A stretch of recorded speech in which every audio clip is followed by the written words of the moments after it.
Hi, in today's video, I'm going to introduce Microsoft SQL Server 2005. Let's begin.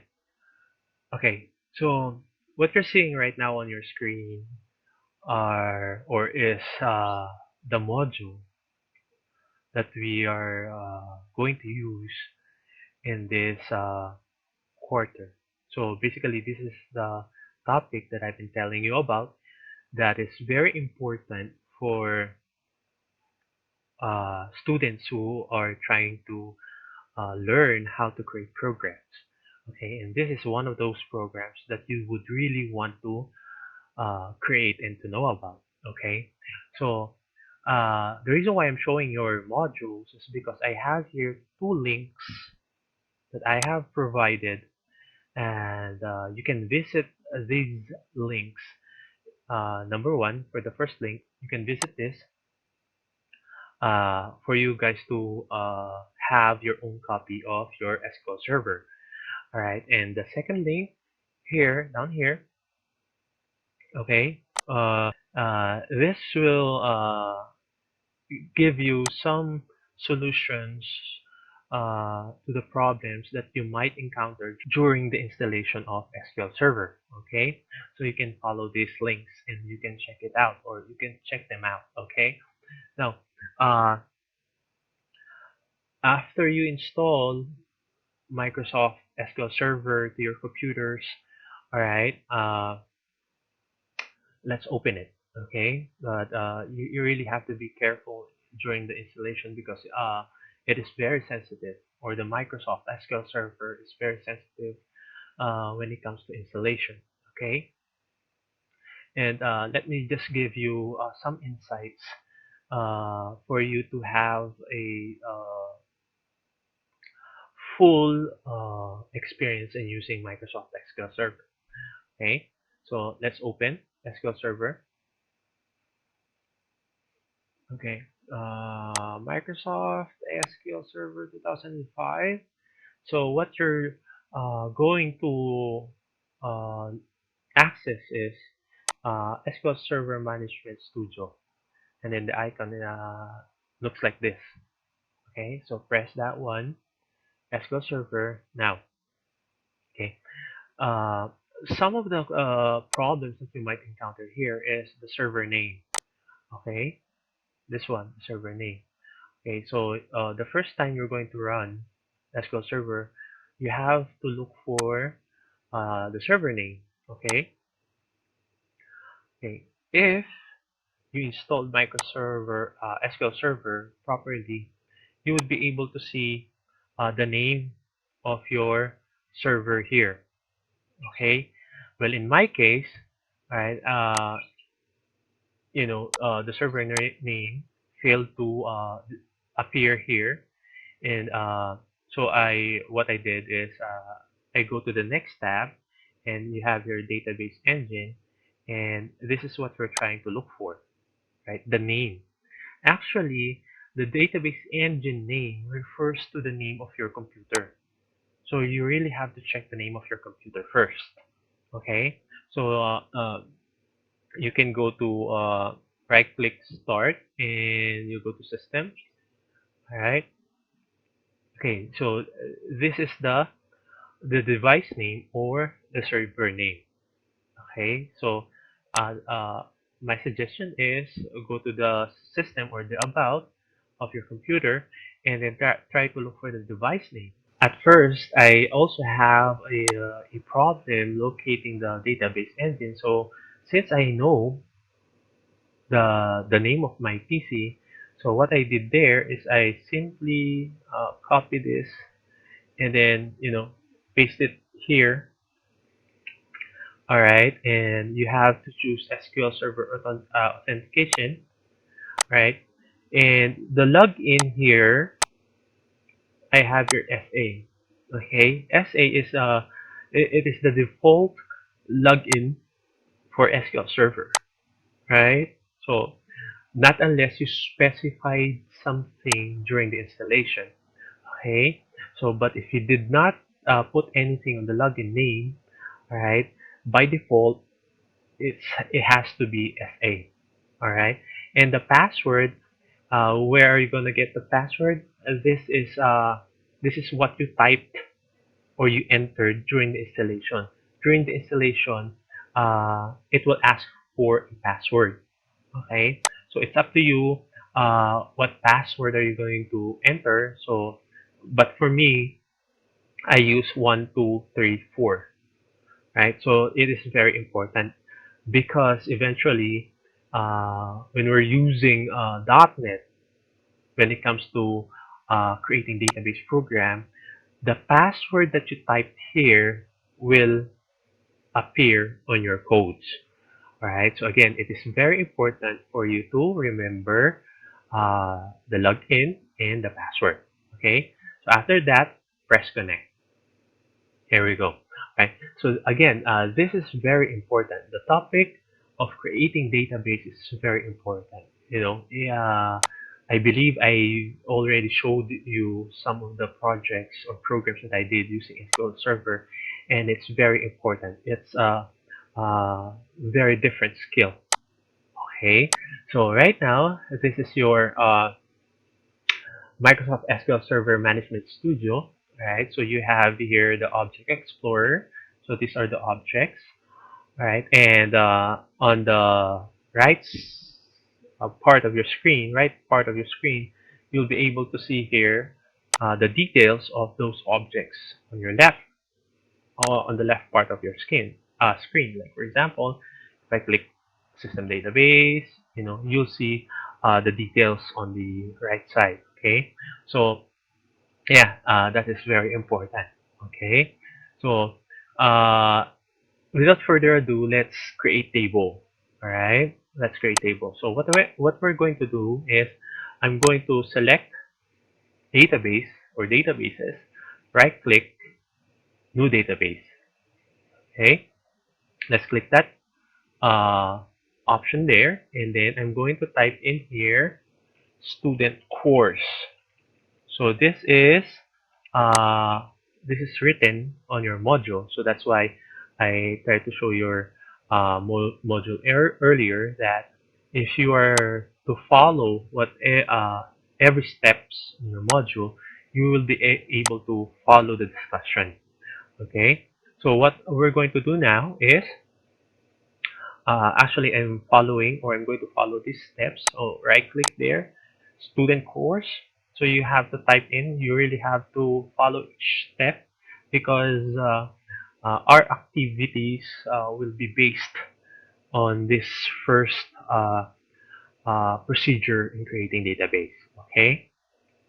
So student course with an under the words student course is separated by underscore. So you really have to pay attention. All right. So right click database, what we're going to do. So refer to this module. It has a lot of discussion about SQL Server and it's very important. All right. So read them. Okay. So I'm going to jump in right uh, here. Okay. Right here. Okay. So page 21, I think. So let's go back to SQL Server. Student course, I type in the database name. So that's the only thing that you're going to provide here in this tab or in this dialog box. And then you're going to press OK. All right. So after you press OK, uh, we already have the student course here. Okay, so this is what we call your database name, right? Or database. Okay, so if we're going to create a database program using .NET, the names that we place or we put here are very important. Okay, so because most of the names that we give or that we created using SQL Server will appear inside of our .NET program. Okay, so you have student course there. Okay, so that's there. You really have to follow. Okay, and then what we're going to do is we're going to activate it. Activate meaning to say we are going to tell SQL Server that we're going to use this one. Okay, so right click, new query. All right, so there you are. And then to activate that database, right? So we're simply going to type in use student course. So that's our database name. So why do we have to do that? When creating program like database, we might be able to use or create a feature wherein our program has the ability to be accessed using or over the network. Okay, so we have to tell the computer that uh, you know this is the table that we're going to use. Okay, so we're going to type in use student course and then try to execute. Alright, so we have here commands completed successfully. So meaning to say, we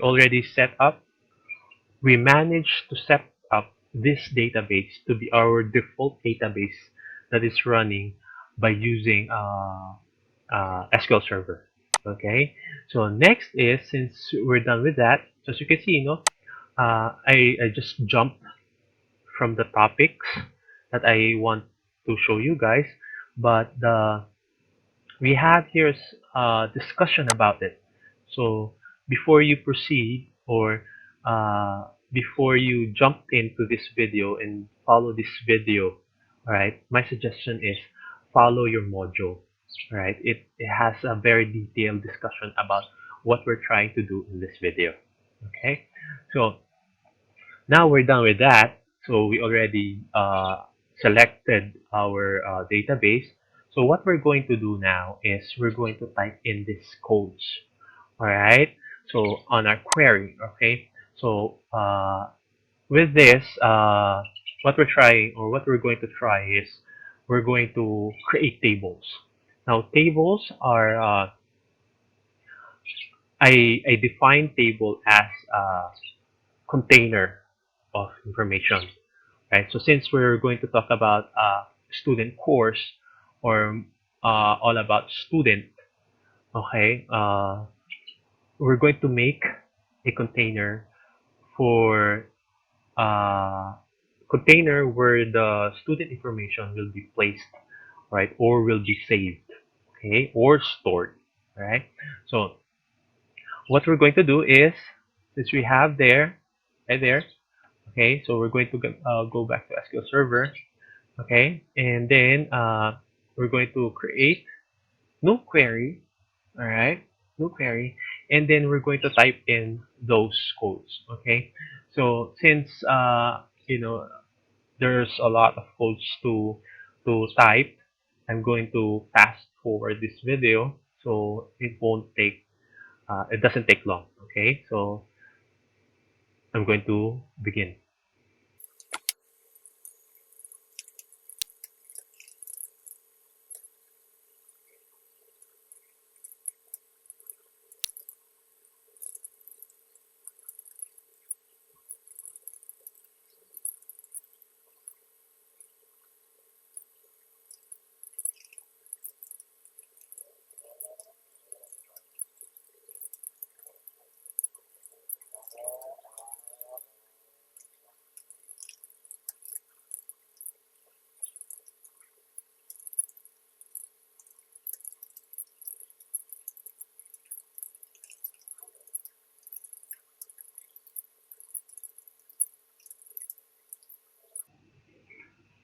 Okay, so we're done. Okay, so let me explain this first. Okay, so what we have here is we typed a series of SQL codes or syntax for us to create a table. Actually, there's a easier way to do this, but since what we want is for you guys to be prepared eventually when you go to college, so this is uh, one of the ways or the first way that I'm going to show you how to create a table. All right. So the first line here is we have create table student. So create is a SQL or structured query language wherein we're trying or we're giving SQL Server an instruction to create. So create what? Create table and named student. Okay, so whenever you're going to use this line, it means that we're giving instructions to SQL Server to create a table named student for us. Okay, so inside of that table, we have here fields. Okay, so bear with me first. Okay, just try to listen first, and then I'm going to show you later what is the output uh, from these lines of codes. Okay, so we have STNO or student number. It has a property of text, and then it is going to be not null. When we say null, blank or space, so not space or not blank. Okay, so we have S names for student name, also text, not null, major. It's like, for example, that is the course or track. Text, not null, and then class, and then class is, for example, class 1 or class 2. Text, not null, and you have the birth date. Number text, null. Okay, so meaning say the table will accept blank for this specific field, which is the birthday.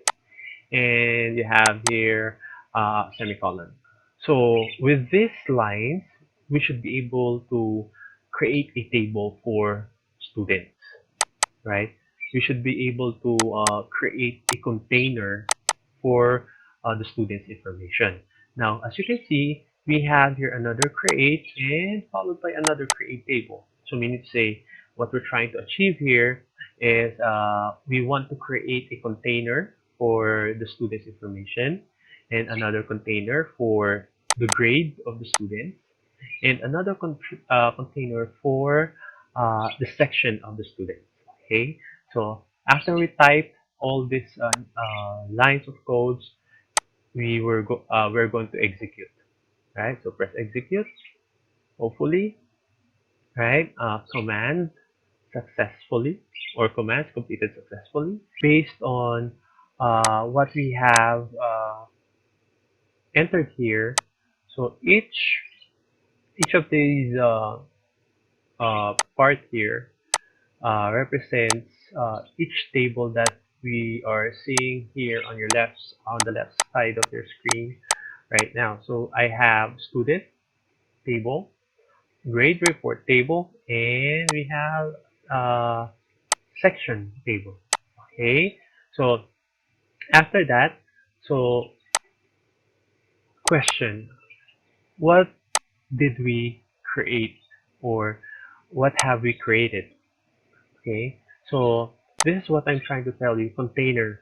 Okay, container for each of these uh, uh, each each for or each container for different information coming from user. Right, so what I'm going to do now is I'm going to select student.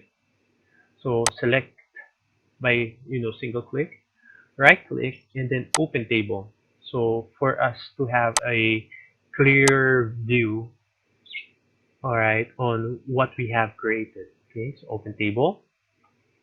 So this is now the container that I've been talking about. Okay, so what we're going to do now is you're going to fill it up with information, right? So I'm going to require you guys to fill this one based from your module. Again,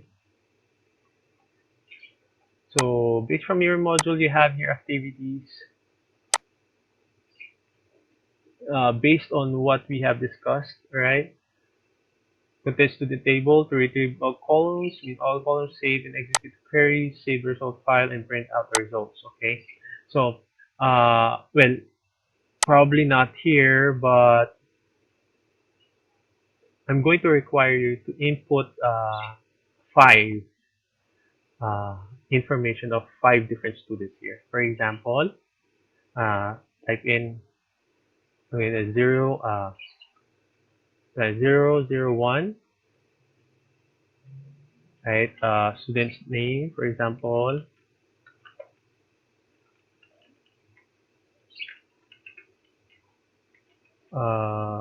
IT, A, for example, 01 or 09, 20, 2010. All right. So 002, for example,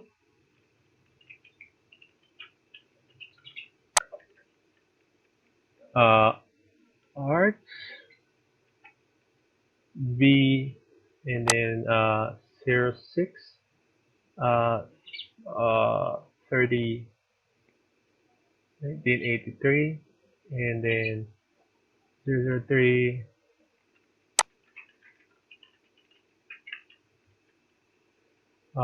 cop C, 0103, 1979. Okay, so there you go. Thank you.